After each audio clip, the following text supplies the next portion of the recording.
itu terjadi di 1720, yang dimana terkenal namanya adalah plague, yang dimana pandemik ini terjadi selama 3 tahun baru selesai dan merenggut nyawa itu 30% dari populasi yang ada.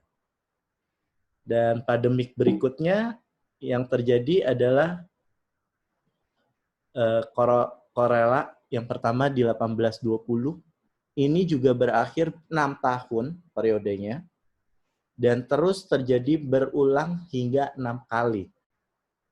Dan yang data berikutnya lagi yang terjadi adalah flu Spanyol, yang dimana dinyatakan korbannya itu lebih banyak dibandingkan dengan Perang Dunia I. Dan kondisinya ini pun tidak ada satu negara yang terbebas dari pandemik ini.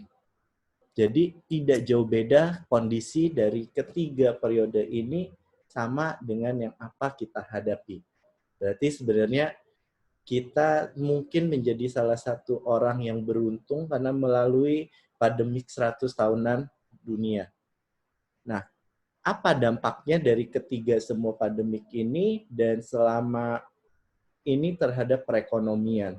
Dan kalau teman-teman juga masalah perekonomian pernah dibahas sekitar 1 minggu yang lalu, yang menyatakan bahwa pandemik ini menyebabkan tidak ada pertumbuhan. Mereka semua stagnan, berusaha untuk bertahan, tetapi the impact setelahnya terjadi kenaikan hingga 500%. Berarti kan yang akan menjadi pertanyaan corporate di sini adalah apa yang perlu dilakukan untuk bertahan selama periode ini sehingga dan tidak tertinggal ketika terjadi growing hingga ke 500%-nya. Sehingga dari sini akhirnya yang dipertanyakan oleh korporasi yang pertama apa? Yang harus dilakukan adalah mencari pendekatan. Kenapa harus mencari pendekatan? Karena tidak ada satu periode manapun yang dari teman-teman ataupun saya pernah mengalami. Karena kejadian ini berulang setiap 100 tahun. Yang notabene usia manusia tidak ada yang mencapai 100 tahun. Walaupun ada, itu jarang. Sehingga yang perlu dilakukan adalah mencari pendekatan. Mencari beberapa jenis company yang inline dengan jenis korporasi yang kita hadapi.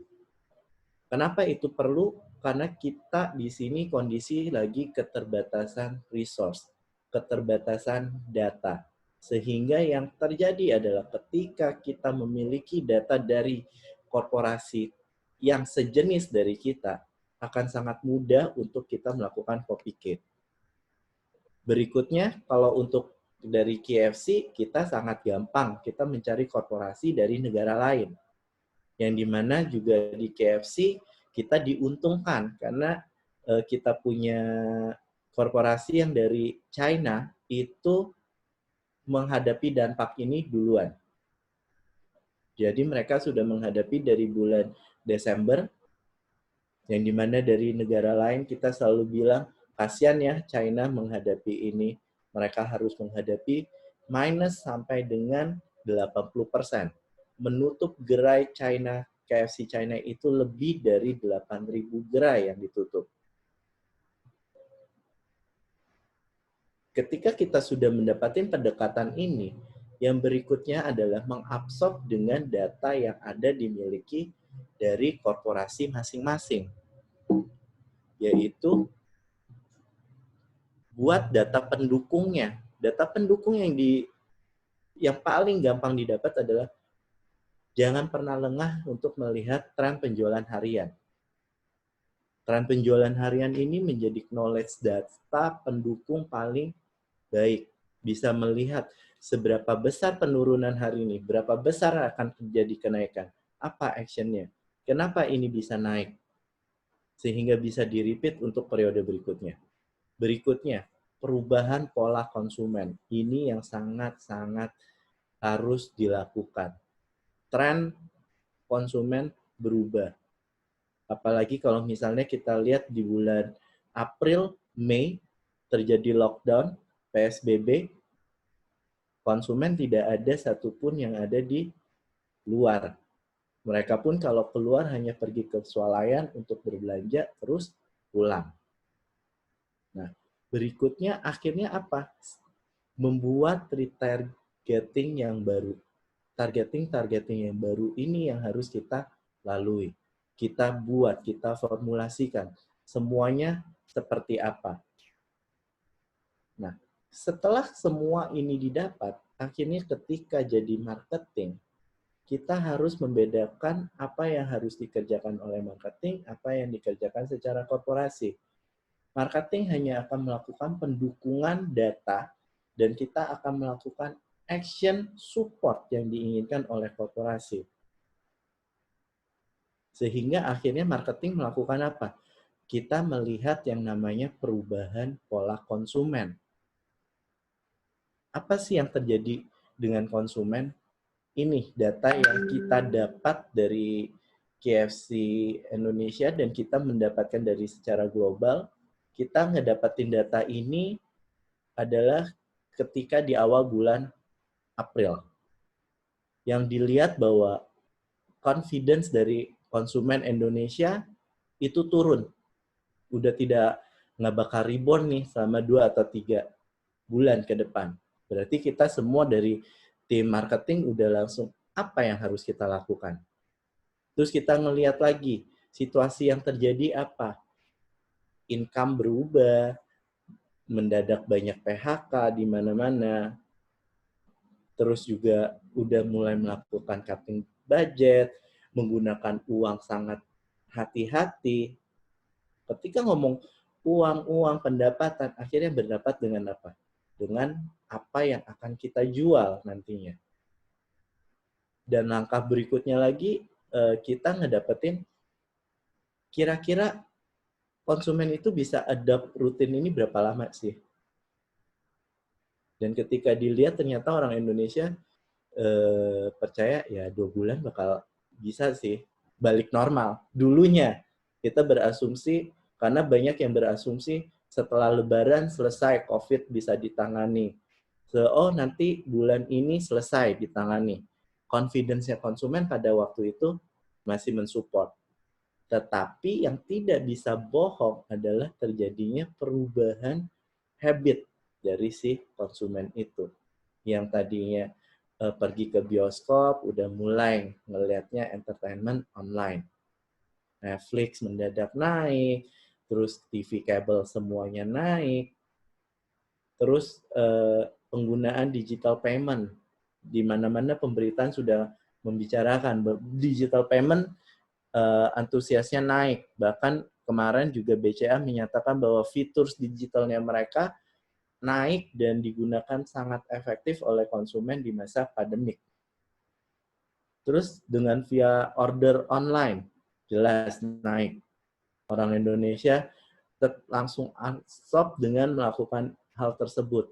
Indonesia dengan dampaknya dengan KFC, restoran delivery-nya yang akhirnya berdampak. Konsumen tidak ada yang datang, tetapi orang mulai mencoba kembali ke kita punya layanan delivery. Dan berikutnya, ini yang terjadi. Impact-nya orang ke restoran itu diproyeksikan minus hingga ke 60% untuk di restoran. Ketika kami dapat data seperti ini, jujur manajemen, waduh nggak bisa kayak gini nih. Apa yang harus kita lakukan? Kita langsung ngedrill down lagi. Habitnya konsumen apa nih yang berhubungan dengan restoran? Oh, tetap jawabannya selalu satu, yaitu take away dan delivery yang naik.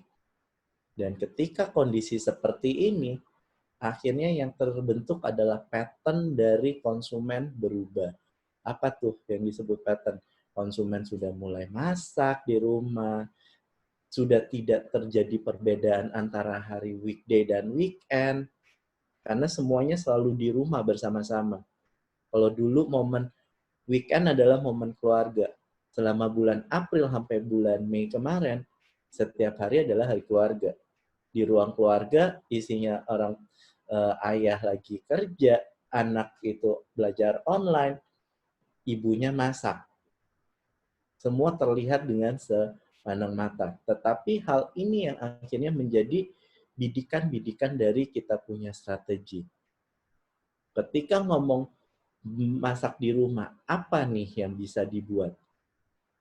Kalau misalnya teman-teman nge-browsing di negara Filipina, brand tetangga kami itu menjual dalam bentuk pack-packan. Jadi ayamnya sudah dimarinate, tepungnya udah disiapin, tinggal di order dan dimasak itu di rumah. Tetapi dari kami itu kayaknya belum sampai ke ekstrim sejauh sana.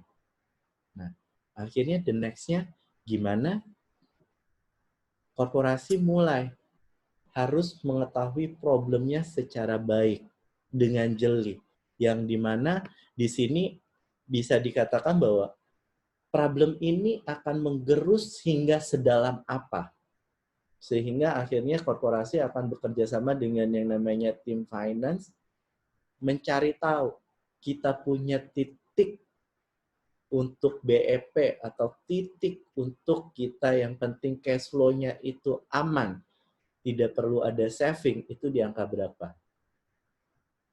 Terus dari korporasi membutuhkan proyeksi dari business development.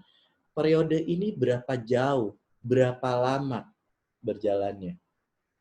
Dan terakhir, strategi untuk melakukan recovery yang dilakukan oleh tim operational dan yang disupport oleh marketing apa? Karena kalau teman-teman tadi lihat, perekonomian bisa mendadak langsung naik ke 500%, berarti kan korporasi juga tidak mau meninggalkan momen tersebut. Sehingga strategi itu berubah setiap minggu, kalau memang diwajibkan. Berubah setiap hari, kalau memang itu diperlukan. Karena tidak ada waktu untuk menunggu di sini. Makanya kenapa korporasi harus kuat dengan dokumen harian, transaksi harian, sales harian. Itu menjadi modal tracking yang harus dilakukan selama pandemik. Nah, akhirnya ini sekilas video yang KFC bikin mengenai pandemik. Yang dalam waktu 1 hari kita udah mendapatkan impression dari netizen itu lebih dari 10 juta. Dilakukan di sharing, semua disimpan. Kenapa? Karena momen output dari yang kita campaignkan ini mirip dengan apa yang mereka alami. Yang harus dilakukan oleh tim marketing adalah melihat sejeli ini momen output apa yang bisa dilakukan dengan memanfaatkan pandemik dengan periodenya.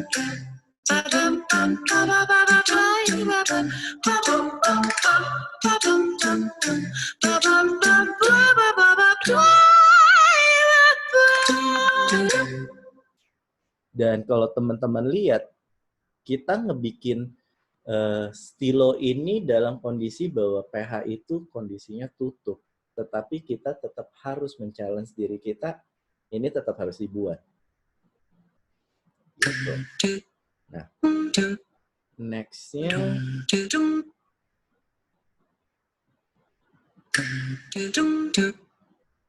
strategi survival yang akhirnya KFC lakukan.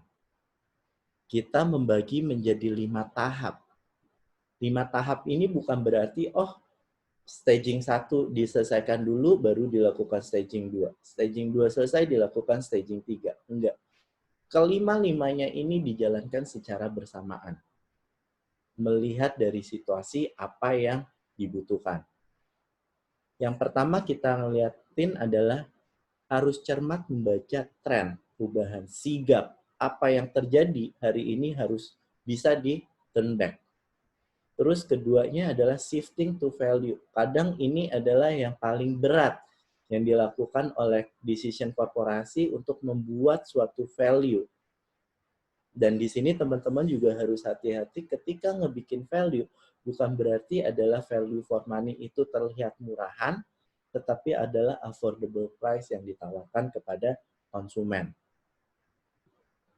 Terus adalah mulai merubah dan mempertimbangkan channel-channel yang dulunya tidak dianggap oleh korporasi itu bisa menjadi suatu hal yang dimaksimalkan. Terus melakukan different recovery. Sangat penting ini. Kenapa? Karena kalau contoh di KFC, kita tidak ada di berada satu kota, tetapi kita hampir ada di seluruh kota. Dan berikutnya, karena orang konsumen sudah mulai fokus terhadap kesehatan, makanya yang kita mulai lakukan adalah bukan mengendorkan tentang kualitas dan servis, tetapi malah kita mulai menambahkan fokus terhadap kualitas dan servis yang kita bikin. Nah, ini contoh yang saya akan bahas yang KFC lakukan. Kalau teman-teman mungkin melihat di beberapa berita dan di beberapa Instagram ataupun dunia digital, ada QSR yang mulai melakukan jualan di pinggir jalan, tetapi kita dari korporasi, kita tidak menjual ke jalanan, tetapi yang kita lakukan pada periode pandemik, kita adalah menjemput bola. Kita mulai gembar-gemborkan untuk melakukan pesan antar melalui kita punya home delivery, yaitu service di 14022, atau langsung direct ke store kami. Store-store kami semua kami ubah menjadi home delivery. Semua melayankan fasilitas home delivery. Gimana cara ngatasinnya? Kita bekerja sama dengan pegawai restoran. Kita menginsentifkan kasir ataupun kru yang mengantar ke pesanan ini ke rumah. Jadi di sini korporasi biaya antar itu tidak menjadi suatu keuntungan yang harus diambil oleh korporasi, tetapi kita men-sharingkan hal tersebut dengan kita punya karyawan. Shifting to value. Kita ngebikin Crazy Deal, Crazy Strip. Tetapi yang dilakukan di sini, kita juga melakukan sentuhan secara marketing, yaitu membuat virality dari produk kami yang dikaitkan dengan hobi konsumen yang baru, yaitu masak. Mungkin teman-teman juga sempat sadar ketika bulan April banyak viral di Instagram, di TikTok, ngejelasin bagaimana ngebikin nasi ayam KFC. Dan ini kita juga cukup puas karena mendapatkan support dari netizen. Itu lebih dari 500.000 orang mencoba menu ini dan membuatkannya.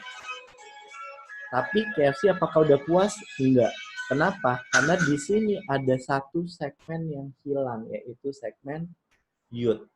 Yang dimana biasanya mereka melakukan hangout, keluar dari kampus, keluar dari sekolah, selalu ngumpul sama teman-temannya, dan bahkan kami survei juga, mereka tetap mendapatkan uang saku dari orang tua. Makanya akhirnya kita ngebikinkan juga paket spesial untuk mereka, yaitu menu-menu yang harganya pas untuk sakunya mereka. Dan the impact dari hasil ini, kami punya sales akhirnya berubah, yang notabene kita tidak pernah bergantung terhadap value di periode Maret dan di periode April dan Mei terlihat nyaris 50%. Kita KFC bertahan dan tetap eksis di Indonesia karena program value yang kami buat. Berikutnya, memulai mempertimbangkan channel-channel yang tadinya kita anggap tidak penting. Kenapa saya bilang tidak penting? Kalau teman-teman realize tadi di awal, 55% KFC mendapatkan transaksi itu orang yang datang ke gerai kami. Tetapi kami berhasil membalikkan hal tersebut periode April dan Mei. Kemarin, itu transaksi menjadi didominasi untuk melakukan take away. Yang dimana kami membuka dalam 3 channel, yaitu home delivery kami, drive-thru kami, apps kami, ataupun dengan partner ojek online yang kami sudah lakukan kerjasama dengan mereka. Dan ini akhirnya kita punya channel yang mensupport kita punya transaksi. 59 itu dari online dan 37% itu dari kita punya home delivery in store-nya kami. Nah, nggak sampai di situ, kita juga mulai ngomong terhadap healthy. Dan kalau teman-teman realize ketika kita ngomong healthy di sini, KFC sambil mencuri kesempatan. Yang notabene kalau dulu kita mencari tahu, sebenarnya kaum milenialnya di Indonesia ini gelap takkan tahu tidak sih terhadap maskotnya si Kolonel Sanders. Maka atau malah lebih taunya adalah maskotnya si tetangga kami. Dan di sini kami membuat semua menggunakan maskotnya kami, dan kita mempromise service kami adalah service excellent, produk kami adalah produk yang benar, bahkan kami memberani menjamin dengan melakukan pengukuran suhu dari kami punya kru yang melakukan packing dan juga suhu dari orang yang melakukan pengantaran. Dan bahkan kami memberanikan diri melakukan syuting untuk persiapan ketika PSBB mau diberlakukan. Itu mau dicabut, yaitu di tanggal 15 Juni kemarin, kami hanya setelah 1 hari dicabut, 1 hari itu pun kita langsung memanfaatkan ngebikin TVC. Gelap takkan pergi, hanya kita yang perlu menerangi. Saatnya kembali menyalakan api. Kami kembali bersama melangkah pasti. KFC, jagonya ayam. Di sini kita message-nya adalah mau melangkah pasti kembali bersama kami punya konsumen, kami punya sales, kami punya perekonomian, semua di sini kita mengajak bersama-sama untuk melangkah pasti. Dan di sini kita juga mendapatkan komen yang cukup banyak dari kita punya followers yang menyatakan, wah udah bisa makan ke KFC lagi nih kayaknya gitu. Dan akhirnya karena netizen selalu ngomong akan bisa balik lagi, akhirnya kita bikinkan the series keduanya.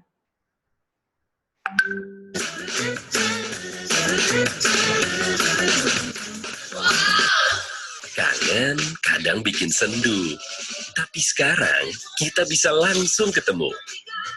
KFC, jagonya ayam.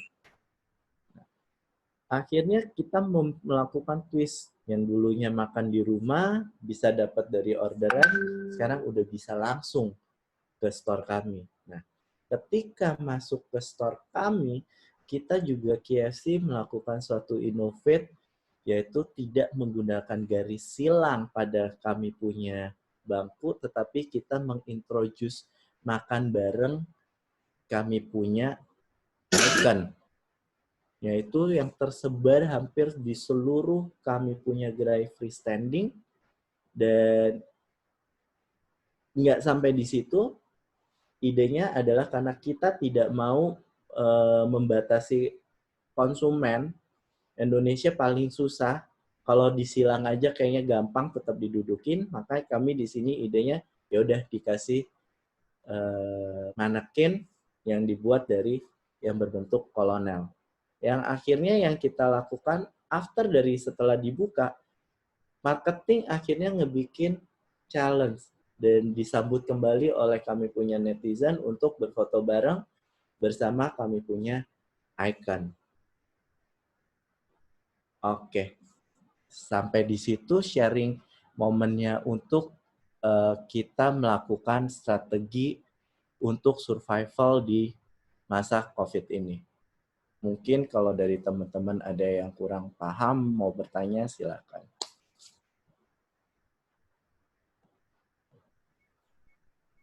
Thank you so much, Pak Hendra. Luar biasa. Ini interesting banget.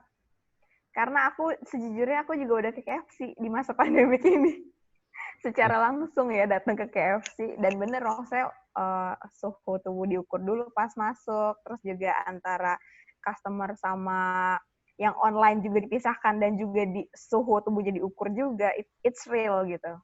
Mungkin aku kasih kesempatan juga kepada para partisipan untuk mulai bertanya nih, mumpung ada Pak Hendra gitu ya, kita bisa sama-sama belajar dan langsung dijawab langsung gitu hari ini juga. Dan juga aku mau ingetin untuk follow Instagram integra.co.id dan juga myfits.id dan juga subscribe YouTube channelnya Indosmart Pro karena nanti untuk 5 penanya terbaik akan di-announce di official social media kami. Oke, udah ada yang bertanya, Pak. Oke, ini dari Adineka Fatiandri ya. Strategi survival, apakah tidak menyentuh biaya karyawan? Gimana tuh maksudnya, Pak? Nah, loh, tidak menyentuh biaya karyawan. Maksudnya apa nih? Maksudnya gimana nih? Kita juga jadi bingung ya. Oke. Mungkin pertanyaan dari aku dulu kali ya, Pak ya. Aku juga penasaran banget sebenarnya sama KFC nih campaign-campaignnya menarik banget gitu. Aku juga sebagai marketing jadi pengen tahu gitu. Untuk campaign yang endorser buat yang masak nasi KFC itu kan viral banget tuh Pak ya. Betul. Itu sebenarnya memang inisiatornya dari KFC dulu atau memang si endorsernya tadi memulai gitu akhirnya oke, kita blast campaign seperti itu gitu. Awalnya seperti apa sih? Oke, awalnya sebenarnya dimulai dari berita. Jadi berita ini kita keluarin ada satu resep yang dibuat dari negara Jepang. Notabene sebenarnya itu fake, tidak ada yang dibuat dari di Jepang, tetapi kita memang ngelempar ada video yang dibikin oleh orang Jepang dengan bahasa Jepang. Setelah orang memulai curious, kita langsung meng-engage kita punya chef untuk makin memviralkan hal ini dan melakukan challenge. Dan ketika di challenge, konsumen itu mulai ngebikin memasaknya itu nggak cuma dengan menggunakan ayam ataupun resep yang kita ajarkan. Kalau misalnya sempat dicari, itu ada yang totoh ngebikin nasi liwet, mendadak ada yang bikin nasi rendang, nasi uduk, yang kami punya produk gitu loh. Dan akhirnya kita juga melihat ini momennya kita dapat. Kenapa? Karena tadi yang berdasarkan dari hasil survei kami, konsumen itu mendadak jadi hobi masak. Betul. Jadi celebrity chef at home gitu ya. Betul, dan kita nggak mau menyanyiakan hal tersebut. Oh ya udah karena kita makanan yang udah ready to eat, nggak usah ngikut-ikutan. Enggak. Di sini kita malah ikutan, yuk dimasak ulang produk kami, dan ini menjadi salah satu bumbu yang bisa menyedapkan dari masakan. Seperti itu idenya. Yes, that's great, Pak. Oke, kita baca chat ya. Oke, silakan Pak Hendra. Oke, ini boleh pilih. Oke, saya bentar ya. Bicara kebiasaan baru, membiasakan karyawan untuk bekerja. Oke, kalau dari Prasetyo, masalah kebiasaan baru, apakah manajemen membiasakan karyawan untuk berpikir out of the box? Sebenarnya kita udah nggak out of the box, Mas. Kita aja nggak tahu apakah kita ada di dalam box atau di luar box. Jadi yang dari manajemen selalu terapin adalah kita selalu membiasakan inisiatif itu tidak selalu datang dari bawah ke atas ataupun atas ke bawah. Tetapi kita memang selalu melakukan media sharing antara level untuk mengabsorb apa sih yang bisa membuat memajukan perusahaan ini. Dan terlebih lagi ketika kita menghadapi problem pandemik seperti ini yang tidak pernah ada pengkajian. Kalau ketika krisis moneter ngomongnya yang kena adalah yang level atas, ketika krisis ekonomi yang kena adalah yang bawah, tapi ketika pandemik atas bawah dan semua negara kena. Akhirnya di sini kita selalu melakukan yuk open sharing apa yang bisa kita lakukan dan apa yang bisa kita maksimalkan. Bahkan di sini juga kita KFC yang tadinya kita punya apps itu hanya bisa dilakukan di gerai kami, akhirnya kita paksa itu untuk bisa melakukan delivery ke customer kami dalam hitungan beberapa bulan. Seperti itu. Halo, Catherine? Kayaknya freeze ya, Catherine. Oke, kayaknya yang freeze sih, Catherine. Oke, pertanyaan berikutnya, tantangan yang paling berat dalam strategi survival ini bagaimana? Oke, ini dari Bu Santika. Dan apabila boleh jujur, untuk KFC di tengah pandemik ini bukan menjadi pilihan utama. Karena saya pribadi lebih memilih untuk saving, betul banget Bu Santika. Jadi KFC bukan menjadi pilihan utama dari konsumen mendadak. Seperti yang tadi saya bilang, konsumen sudah mulai cermat menggunakan uangnya. Konsumen sudah mulai memperhitungkan spendingnya mereka. Makanya kalau misalnya tadi Bu Santika ngeliat, kita sudah mulai melakukan penjualan produk dalam kategori value. Dan kalau misalnya ditanya gimana ngebikin formula value, di sini kita ngebikinnya itu bukan mengkaji dalam bentuk membanting harga, tetapi memberikan produk yang secara dalam kuantiti besar yang harus dibeli oleh konsumen. Sehingga akhirnya ini strategi menjawab isu dari KFC atau dari restoran-restoran sejenis. Kenapa? Karena kita pada periode pandemik ini sebenarnya adalah periode paling peak persiapan Lebaran. Yang notabene kita sudah melakukan build up stock untuk persiapan menghadapi Lebaran. Sehingga akhirnya yang harus kita lakukan, kita bukan cuma ngomongin bagaimana ngedapetin sales, tetapi di sini kita juga harus menjawab bagaimana menghindari wastage terbentuk dari inventory yang ada di gerai kami maupun di kami punya gudang.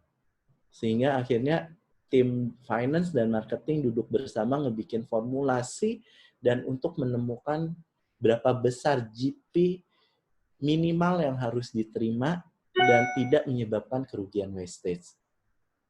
Dan akhirnya marketing nge-build up itu untuk menjadi terlihat value for money di matanya konsumen. Dan itu di KFC juga kita terbukti survive. Jadi kita punya wastage yang kalau kita mengikuti tren aja dan tidak bergerak, sebenarnya KFC kita akan menghadapi wastage itu sekitar 75%. Tetapi in actual di bulan Juli ini kita hanya menghadapi wastage itu tidak lebih dari 2% dari stok yang kita build up. Kenapa? Karena kita memang ketika di periode bulan April, Mei, Juni kita melakukan value program untuk meng-squeeze kita punya stok. Dan kalau dibilang tantangan paling berat adalah itu, meng-squeeze kita punya wastage sehingga untuk meminimalisasi budget kerugian di korporasi. Itu yang kita lakukan.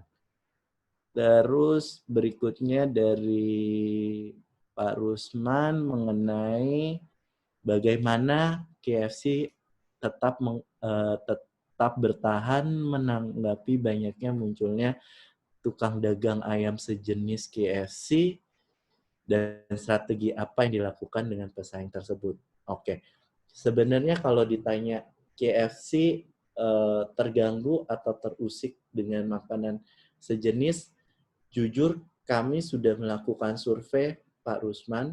Jadi yang terjadi di sini adalah pembelahan segmentasi target konsumen yang dibidik.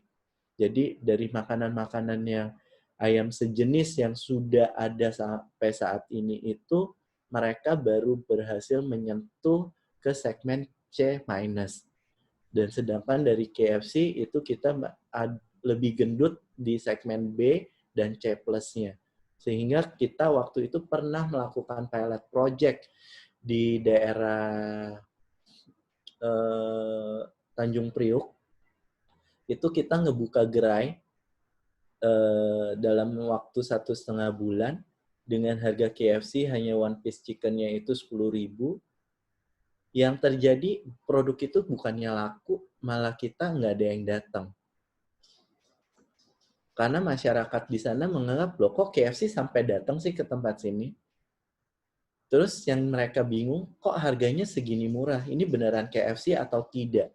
Akhirnya brand kami diragukan. Dan ketika kami survei, sebenarnya masyarakat di segmen C- itu mereka memiliki mimpi untuk pergi ke gerai-gerai seperti kami. Yang dimana notabene mereka melakukan simpan budget uang saku mereka hingga 1 bulan. Setelah terkumpul, mereka baru pergi.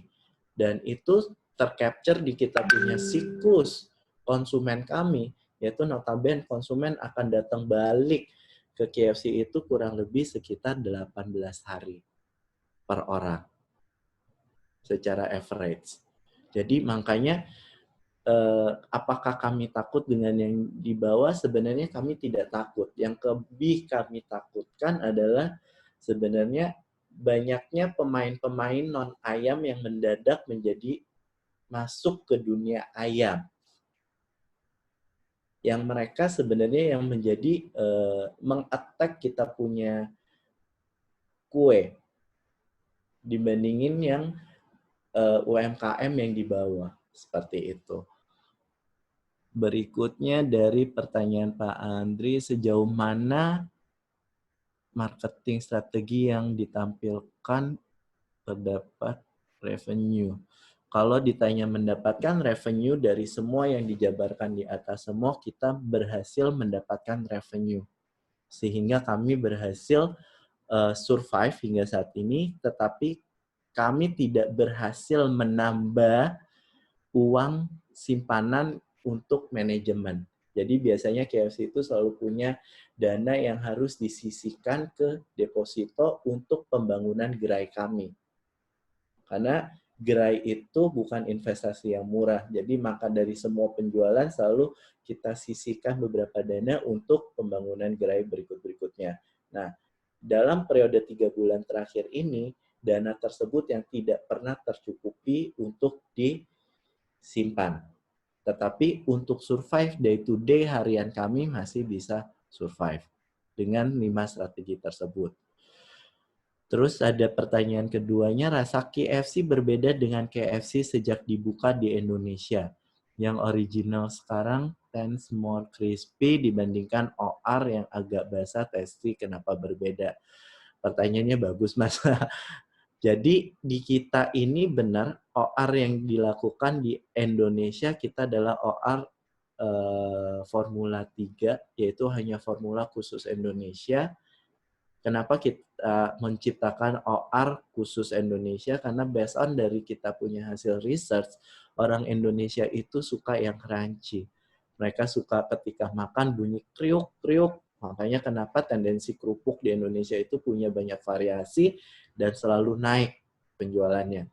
Sehingga akhirnya kita punya tren OR pada waktu itu tidak lebih dari 5% ketika kondisinya masih basah.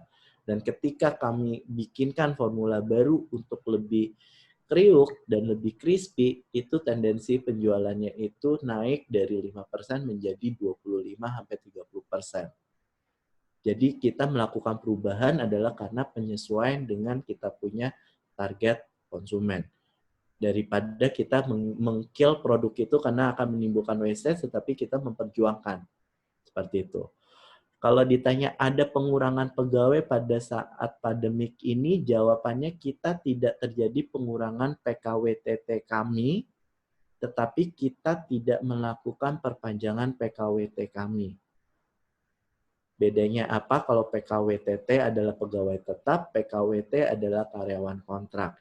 Kenapa kami tidak melakukan perpanjangan kontrak dengan kami punya pegawai kontrak? Karena memang ada regulasi dari pemerintah yang melakukan penutupan gerai-gerai kami yang berada di dalam mall. Sehingga di sini adalah fungsi HR melakukan pemaksimalan jumlah karyawan yang ketika di karyawan di gerai di mall itu ada yang masih tetap dan di beberapa store kami yang dalam kondisi ada yang memiliki kontrak, kami melakukan subsidi silang. Kami memutarkan yang tetap untuk membantu di gerai-gerai kami yang masih buka. Seperti itu. Jadi kalau ditanya apakah ada pengurangan, untungnya sampai dengan bulan Juli ini kita dari KFC belum melakukan perhitungan perihal PHK. Jadi Oh, kami masih dianggap survive lah. Oke, Pak. Aku mau kasih kesempatan nih kepada, kan dari tadi kan ini baru chatnya by ini aja ya, tulisan. Aku mau kasih kesempatan satu orang untuk nanya secara langsung nih ke Bapak. Kita Boleh, buka audionya gitu ya. boleh. Satu orang tercepat yang langsung bertanya itu akan langsung dijawab sama Pak Hendra saat ini juga.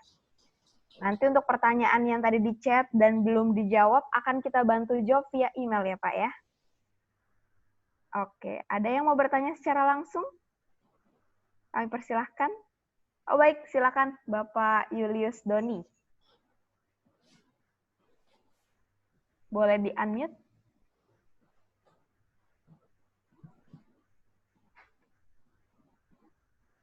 Oke, silakan Pak. Ya. Halo, maaf kalau videonya gelap ya, karena saya masih di dalam perjalanan pulang dari kantor nih. Ya. Iya. Ya, oke. Oke, baik Pak Hendra, salam kenal Pak Hendra. Salam kenal Tadi Pak. saya sebenarnya sudah nanya di, ya, tadi saya sebenarnya sudah nanya di chatroom, tapi karena dibuka channel untuk bertanya secara langsung, jadi saya mau bertanya secara langsung aja. Sebenarnya saya ada dua pertanyaan sih Pak. Pertanyaan pertama adalah bagaimana dinamika proses mencari jalan keluar di tengah survival ini, karena situasinya kan sangat menekan di semua sisi nih ya, nggak hanya di marketing, nggak hanya di marketing, kan di finance juga pasti kena, di R&D juga pasti kena, di HRD apalagi juga pasti kena, maupun di semua unit-unit di dalam bisnis Pak. Bagaimana caranya tetap menjaga bahwa struktur biaya di tengah tekanan finansial yang sangat kuat sekali di situasi kayak gini tetap terjaga, sementara inovasinya masih tetap harus dilakukan nih Pak dalam hal survival. Nah, pertanyaan kedua saya, bagaimana dengan situasi manpower pra dan pasca usaha survival ini?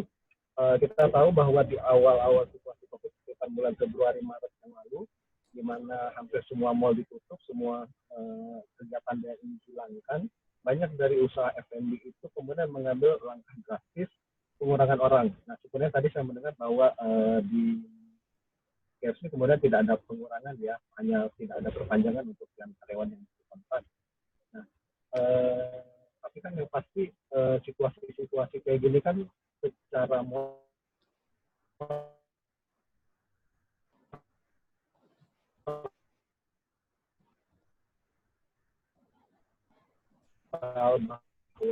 ada yang tahu bahwa oke, sifat bahwa usaha survival ini mungkin di awal situasi COVID sampai dan bedanya mungkin sekitar bulan Juni-Juli ini setelah situasi mulai membaik, banyak terobosan baru sudah dilakukan oleh KFC, terutama dari marketing di divisi yang Bapak Hendra. Itu aja sih Pak Hendra dari saya. Terima kasih. Oke, makasih Pak Julius. Jadi kalau ditanya gimana cara ngatur struktur biaya dengan R&D, finance, dan HR. Sebenarnya di periode pandemik ini kita tidak pernah terjadi pengurangan kualitas produk.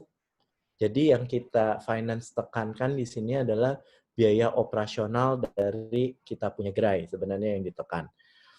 Nah, kalau untuk dibilang produk baru ini bagaimana? Ya, halo Pak Yulius. Ya, halo, ya. Oh, terus kalau untuk melakukan produk baru, kita tetap melakukan produk baru itu dijalankan. Kenapa? Karena sebenarnya periode pembuatan produk baru itu KFC membutuhkan minimal waktu sekitar 10 bulan sampai dengan 12 bulan, Mas. Jadi kita semua produk baru yang muncul di 2020 ini sebenarnya adalah perencanaan yang sudah dilakukan di 2019 yang lalu. Tetapi yang dilakukan oleh kami adalah melakukan reformulasi terhadap harga yang terbentuk. Sehingga di sini yang seperti tadi saya sudah sempat bilang bahwa kita melakukan negosiat dengan finance, sebenarnya kebutuhan finance untuk merecovery budget ini di angka berapa, sehingga marketing memiliki acuan harga dan itu bisa dilakukan. Nah, pertanyaan kedua, bagaimana mengatasi survival manpower dari pra dan pasca? Jadi kalau pada periode pra, kami melakukan dua gerakan, yaitu yang pertama adalah kita tidak melakukan perpanjangan kontrak yang teman-teman kayaknya udah dengar ketika pada periode bulan Maret akhir atau PT Fast Food Indonesia menjadi trending topik di mana-mana, di semua pemberitaan selalu membicarakan kami, yaitu raksasa fast food, perusahaan fast food di Indonesia bangkrut karena menghentikan mem-PHK 400 orang. Sebenarnya pada periode itu kita tidak melakukan PHK, tetapi kita melakukan pemutusan kontrak yang sudah berakhir. Itu langkah pertama kami dari sisi HR, dan langkah keduanya adalah kita melakukan adalah work from home dan penyesuaian gaji yang diterima oleh karyawan. Yang notabene itu sebenarnya kami tidak melakukan pengurangan dari gaji, tetapi kami melakukan penundaan pembayaran gaji sebesar senilai X yang dibutuhkan oleh finance untuk mereka tetap survive, Pak Yulis. Dan ketika masa pasca, yang kami lakukan adalah kami sudah memberlakukan kembali pembayaran ketika bagi karyawan yang sudah masuk 100% ke kantor. Seperti itu, Pak Julius. Berarti dicadangkan untuk dibayarkan kemudian, kira-kira seperti itu ya Pak ya, untuk beban karyawan ya? Betul. Untuk beban gaji itu.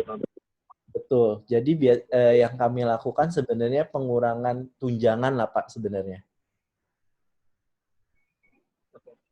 Dan untuk yang tadi pertanyaan pertama Pak, untuk biaya operasional berarti sebenarnya lebih dari utility cost berarti sebenarnya Pak? Betul Pak. Jadi kami melakukan reduce dan tim operasional kami melakukan analyze pada periode jam buka Pak. Jadi apakah kita butuh membuka gerai kami dari jam 10 pagi hingga ke 10 malam atau sampai yang 24 jam. Jadi kami melakukan review hingga ke periode jam buka Pak.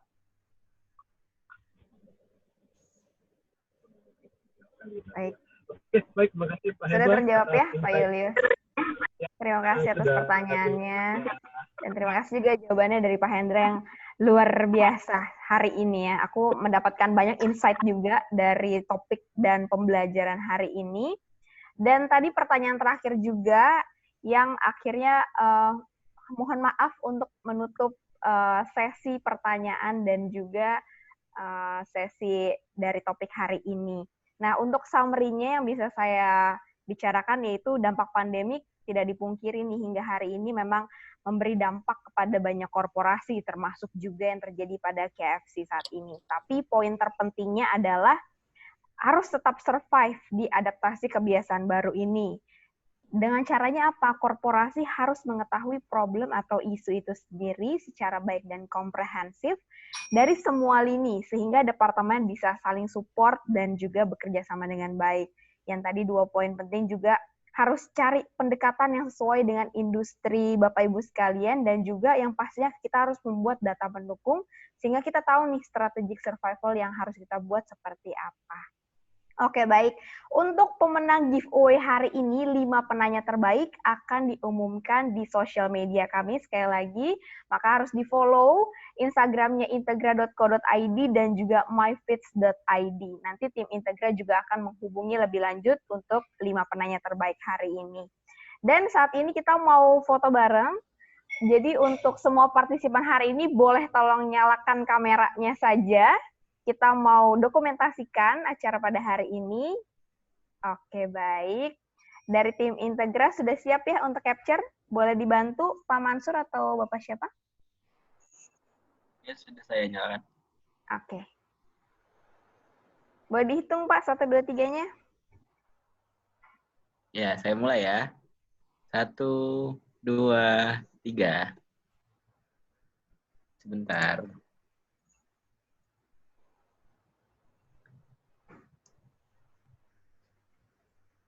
Nah, yang kedua ya. Ya. 1, 2, 3. Ya, dah. Oke, baik. Untuk acara minggu depan juga boleh kita share.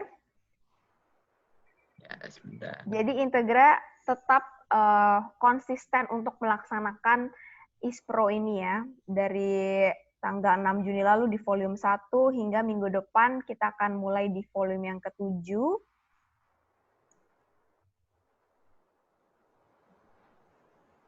Yes, ini dia.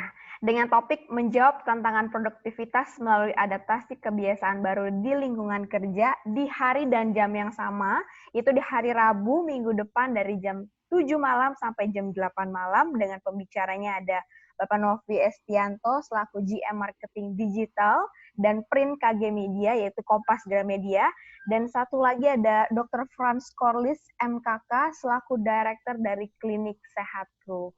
Nanti untuk pendaftaran juga akan kita share melalui sosial media kami. So dipastikan yang hari ini sudah berpartisipasi untuk minggu depan untuk join juga dengan kami. Begitu saja untuk saat ini dan hari ini kita bisa tutup acara hari ini. Mohon maaf bila ada salah-salah kata. Terima kasih sudah join. Selamat malam dan wassalamualaikum warahmatullahi wabarakatuh. Terima kasih semuanya sudah join. Terima kasih.